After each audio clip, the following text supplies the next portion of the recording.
Hello, hi Rajiv ji. Kamal here from merasangeet.com and a warm welcome to you on our show Chat and Chai once again. Pranam Kamalji, good to be with you. प्रणाम राजीव जी, कैसे हैं आप और पूरा हफ्ता कैसे बीता? Immigration की अगर हम बात करें तो कहाँ तक बात पहुंची या चली? Well, September 9th is when Congress gets back, Okay. but there are so many other things on their agenda, so we don't really know what priority immigration is going to take. Uh-huh. So we'll have to wait and watch. I might have something more to say about this next week. Okay, so we'll certainly look forward to that. And Rajiv ji, now moving on to some questions sent in by our listeners on merasangeet.com. First of all, we've got a call from a listener. So Kamalji, if we can take that up first. yeah, you had forwarded to me the voicemail from a listener Yes. who said, look, I used to be in the United States on an H-1B visa, but Mm-hmm. I obtained my green card through my wife through an EB1 category. Now we are going through a divorce proceeding. Is this going to Okay. hurt my green card? And the answer Okay. is it should not. Um, Mm-hmm. because when you did get your green card, you were still married. If you were separated at that time prior to getting your green card or in the process of divorce, we could have issues. Although Okay. I have never quite understood how USCIS considers that to be a problem. Okay. But I know that they can create issues. But if the separation or the divorce, both of them started after getting the green card, I don't see any problem. All right. Okay. So, anyways, in case he does have any further query, he can write to us or call us again. And moving on now, Rajivji, to another question that we've got. We've got it from India.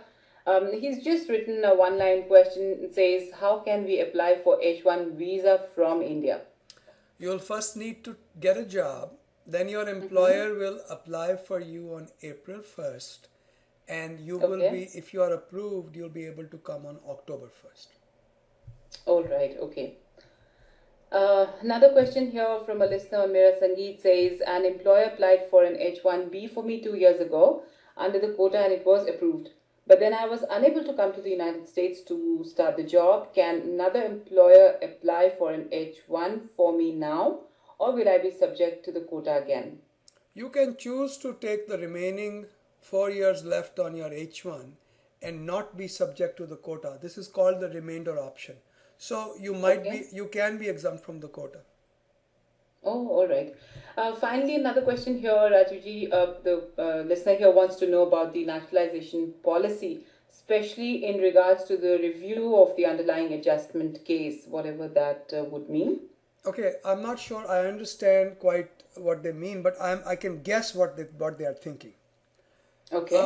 First of all, remember that an adjustment of status can be revoked Mm-hmm. with just a notice of intent to revoke anytime within 5 years of approval. So if you got your adjustment of status today, Right. in the next 5 years, the government can take it back rather easily.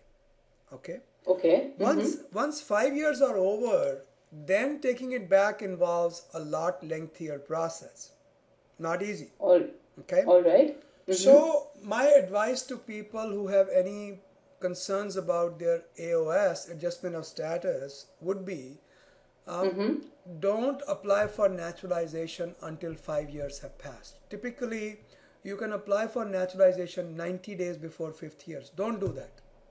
Okay. Okay. Apply for it Okay. 5 years after adjustment so that if government finds something um, improper in the AOS, at least you'll get your full hearing in an immigration court rather than just a notice.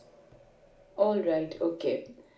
So, Rajuji, these were the queries sent in by our listeners here on Mera Sangeet. Thank you so much for being a part of our show and for answering all the queries sent in. Always an honor and a pleasure. Thank you, ma'am. Thank you, Rajuji. Have a great day. You too. Bye bye. Yeah, bye bye.